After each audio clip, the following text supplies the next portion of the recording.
Good day again, everyone. This is Dr. Mai, your medical and surgical nursing lecturer. So in this video, I'm going to discuss about rehabilitation problems. Okay, when we say rehabilitation, this is a comprehensive, goal-oriented process aimed at maximizing a patient's independence and quality of life following an acute illness, injury, or even chronic conditions. It involves a multidisciplinary approach to address physical, cognitive, emotional, and social needs. For example, physical therapy improves mobility and strength. Occupational therapy helps patients perform daily activities, and speech therapy addresses communication conditions. Various problems can arise during rehabilitation that may affect progress and quality of life. These include physical limitations such as muscle weakness or contractures, cognitive deficits like memory loss, emotional challenges such as depression, and complications from immobility like pressure ulcers or pneumonia. Each problem can hinder recovery if not promptly identified and managed. So understanding the types and examples of rehabilitation problems enable us nurses to plan and implement effective interventions. Nursing care may include assisting with exercises, managing pain, preventing complications, educating patients and families, providing emotional support, and coordinating care with other health professionals. These interventions optimize functional outcomes and help patients adjust to changes in their health status, ultimately improving their overall well-being. Okay. What are the different types of rehabilitation problems? First, we have the physical problems such as impaired mobility or decreased muscle strength due to neurological injury, musculoskeletal disorders, or prolonged bed rest. Examples nito are patients with hemiplegia after stroke, muscle atrophy following fracture, contractures from immobility. Result in difficulty performing activities of daily living or ADLs. Another rehabilitation problems will be cognitive and perceptual problems. These are changes in memory, attention, judgment, or spatial and perceptual abilities.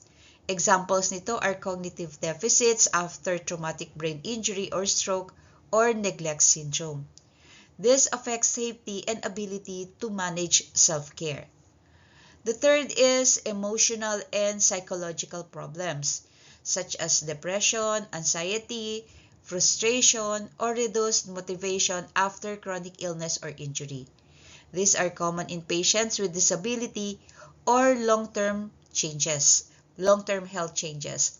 This may hinder rehabilitation progress and social reintegration. The fourth is communication problems such as aphasia or difficulty expressing or understanding speech resulting from neurological damage. There is an impact in social interaction and participation in therapy. The fifth one is the sensory problems such as altered sensation, such as numbness, pain, or hypersensitivity. Examples nito is yung mga neuropathy, phantom limb pain after amputation. This affect balance, coordination, and self-care. Another problem is self-care deficits, such as inability to perform basic ADLs or activities of daily livings like bathing, dressing, feeding due to physical or cognitive limitations. This may require assistance or adaptive devices.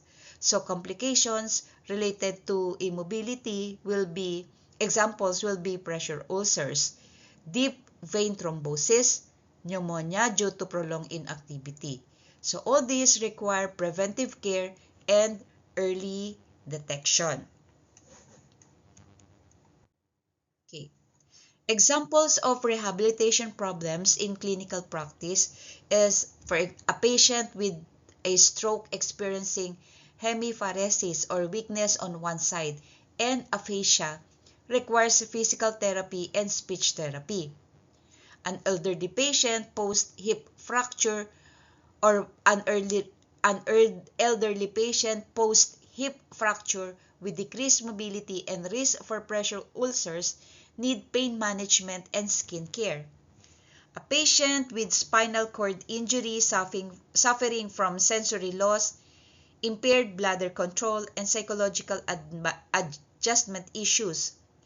A post-amputation patient experiencing phantom limb pain and difficulty adapting to prosthesis use. So our nursing role in rehabilitation problems will be first identifying and assessing rehabilitation problems using comprehensive evaluation, planning and implementing interventions to promote independence, prevent complications, and support emotional health. Collaboration or collaborating with multidisciplinary rehabilitation team, including physical therapist, occupational therapist, speech therapist, and psychologist. Educating the patient and family about adaptive techniques, assistive devices, and home modifications. Encouraging patient motivation and participation in rehabilitation goals will be very effective and part of our nursing rehabilitation problem role. Okay, that concludes my discussion about rehabilitation problems. So I hope you were able to learn something from this short video. Thank you very much again for listening.